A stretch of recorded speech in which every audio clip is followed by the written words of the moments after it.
So one of the things that these dirtbag politicians are not telling you about the new Royal Stadium. And before I get started, I don't care if you're a do-nothing Democrat or hate-filled Republican. Newsflash: they both get paid by the same corporation. So when it comes to issues like this, they're both on the same side. And so, and I'm speaking directly to you, dirtbag, Benny Abarca, douchebag. Quentin Lucas and the guy that went to the retirement home in Washington that's supposed to be state representative, Emmanuel Cleaver.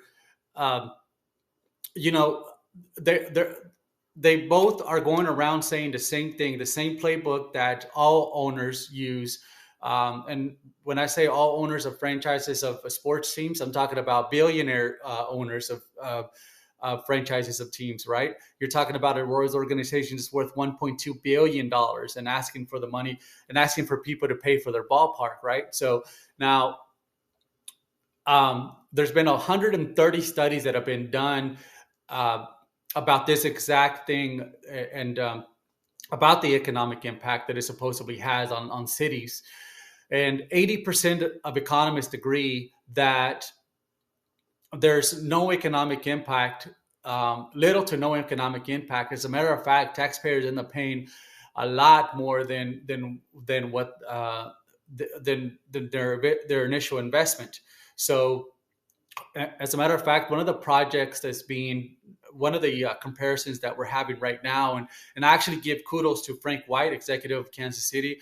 Um, so I actually give kudos to him because a former Royal player, he's actually kind of fighting back a little bit with the Royals franchise and letting them know that it can cost the city up to 4.4 billion to $6 billion.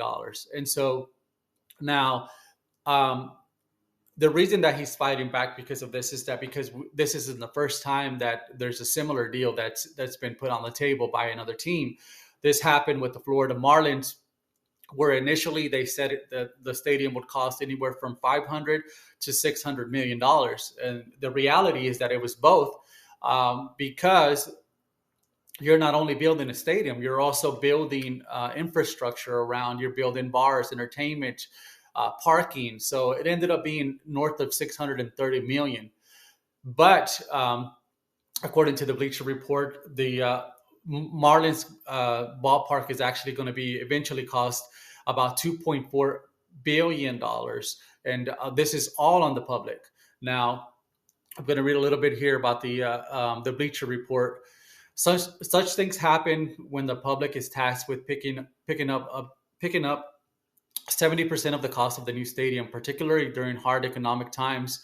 Miami-Dade County officials sold 500 million worth of public bonds to get the Marlins Park built, and these bonds were financed in poor market conditions. The Miami Herald broke down a particularly tricky set of bonds worth 91 million that will eventually cost over $1 billion to pay back. Payments on that loan won't begin until 2026, but the cost of these payments will start escalating very, very quickly. And that's according to the Bleacher Report.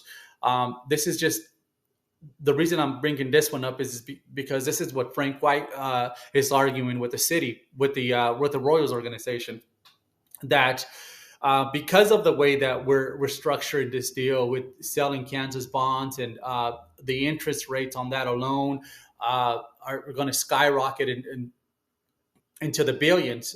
There's an estimated thrown out there that it could be anywhere from 4.4 billion to $6 billion. And now you have dirtbag politicians tweeting or xing cute things like you like Emmanuel Cleaver saying that that would be that would place it, and I quote here, that would place it as one of the most expensive stadiums ever built in the history of the United States. Now, this dirtbag, what I don't know if he's unaware that there's interest payments, that we're selling these Kansas bonds, and that there's more than just a stadium being built. Uh, but uh, but again, I go back to the same thing. Manny Abarca is going around saying the same thing, that the economic impact is going to be great for the community and this and that. Um, in my opinion, and actually, let me give you an example of a stadium that's being built here in Kansas City now, which is from the women's national team, the KC Current. Their stadium is costing them $117 million, which is all privately funded by them. They didn't ask the taxpayers for a dime. Not only they didn't ask them for a dime, they are asking for a tax break of $6 million, but there hasn't ever been anything built there, so it's not like the city's missing out on any money if they do get approved for that tax break. Now, on the other hand, you have the Royals with about 25,000 more seats and 3,500 standing seats, whatever that means. So I guess you can stand and watch the ball game, but they're asking for taxpayers for at least $1 billion, and this is according to MLS.com. But in my opinion, this is money that could be used for mass transit, could be used for schools, hospitals, affordable housing. At the very least, if you're in public office and you are a public servant, if you're in public office, you're supposed to be providing the people the information that they need to make a decision.